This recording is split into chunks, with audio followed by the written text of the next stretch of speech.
Hi. The reason that I'm wearing sunglasses and I'm in the dark like an FBI, like I'm in the FBI Witness Protection Program, is because I've been labeled a chronic paranoid schizophrenic. And I would like to talk about the abuse of psychiatry, but I don't want to be recognized, because if I was recognized, then they could make things a lot harder on me. I could wind up committed, or you never know who's going to see this. So I just want to get that out of the way. But I wasn't always a schizophrenic. I was a person who had actually agoraphobia, and it actually began around the age of 12. I began, you know, I just was socially anxious.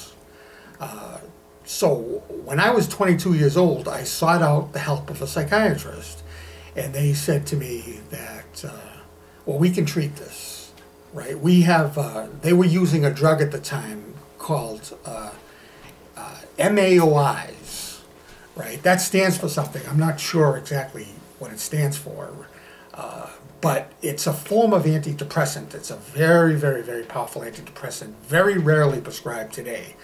But during the 80s, it was thought to have promise for treating social anxiety. So anyway, I tried the drug, and the drug made me as high as a kite.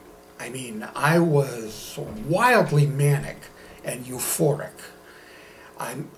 You know, this was many, many years ago. I had experimented with cocaine.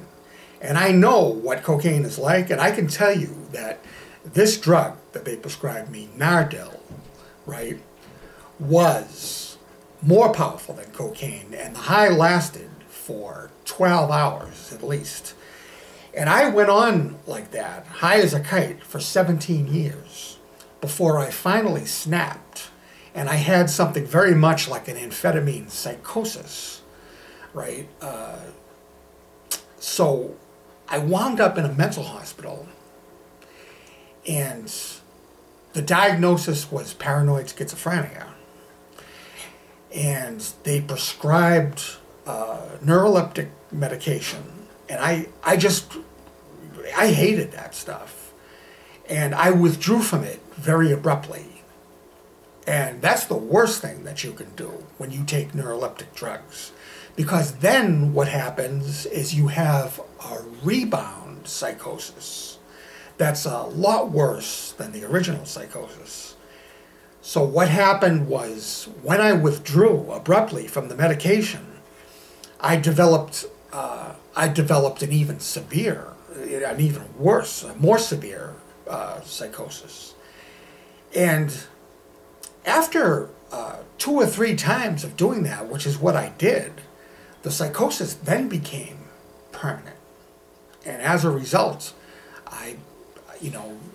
psychiatry made me, artificially transformed me from a shy person to a psychotic, to a schizophrenic. So I would just like to warn people, right, that if for whatever reason you have some kind of a psychiatric crisis in your life, I'm telling you, the worst thing you can do is take one of their antipsychotic medications. It doesn't matter if it's one of the older ones or the atypical ones. These medications are very, very dangerous. You're playing with the chemistry in your brain, you know? So, take my advice.